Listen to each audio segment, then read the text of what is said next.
Malayalam big boss season 7 ലൈവിൽ ഇപ്പോൾ നടന്നുകൊണ്ടിരിക്കുന്ന അങ്ങനെ അക്ബർ ബിഗ് ബോസിന്റെ ക്യാമറ നോക്കി പറയാണ്, ബിഗ് ബോസ് എനിക്കൊരു ചെറിയ റിക്വസ്റ്റ് ഉണ്ട് ബിഗ് ബോസ്, അതൊന്ന് സാധിച്ചു തരുമോ എന്ന് ചോദിക്കുന്നുണ്ട്. ലാലേട്ടൻ്റെ എപ്പിസോഡിൽ ഇനി ഞാൻ ഈ ബിഗ് ബോസ് ഹൗസിൽ ഉണ്ടാകുമോ എന്നൊന്നും എനിക്കറിയില്ല.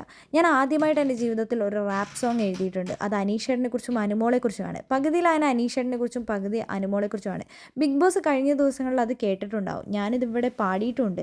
എനിക്ക് എന്താണെങ്കിലും ഒരവസരം തരണമെന്ന് ഞാൻ ബിഗ് ബോസിനോട് അപേക്ഷിക്കുകയാണ്. പ്ലീസ് ബിഗ് ബോസ് എന്ന് പറഞ്ഞിട്ട് കൈയൊക്കെ കൂപ്പി നമ്മുടെ അക്ബർ ബിഗ് ബോസിനോട് അപേക്ഷിക്കുന്നുണ്ട്. എന്താണെങ്കിലും ബിഗ് ബോസ് വീട്ടിൽ ഈ ആഴ്ച 2 പേർ പുറത്താകും എന്നുള്ള ചർച്ചയിൽ തന്നെയാണ് അക്ബറും ആദിലും. ആര് വേണമെങ്കിലും പുറത്തു പോകാം. അനീഷേട്ടനും അതേപോലെ തന്നെ ഷാനവാസ് വരെ പുറത്തു പോകുമെന്നാണ് അക്ബർ ആദിലിനോട് പറഞ്ഞത്. ഞെട്ടിക്കുന്ന പുറത്തു പോകൽ തന്നെയായിരിക്കും. നമ്മൾ ഒട്ടും പ്രതീക്ഷിക്കാത്ത ആൾ തന്നെയായിരിക്കും പുറത്തു പോകുന്നത്. ആര്യൻ പോകുമെന്ന് നമ്മൾ ഒരിക്കലും പ്രതീക്ഷിച്ചിട്ടുണ്ടായിരുന്നില്ല. അപ്പോൾ ആദിലെ നൂറൊക്കെ അത് സമ്മതിക്കുന്നുണ്ട്. അത് ശരി തന്നെയാണ്. നമ്മൾ ഒരിക്കലും വിചാരിക്കാത്ത ആൾ തന്നെയാണ് പുറത്തു പോയിരിക്കുന്നത്.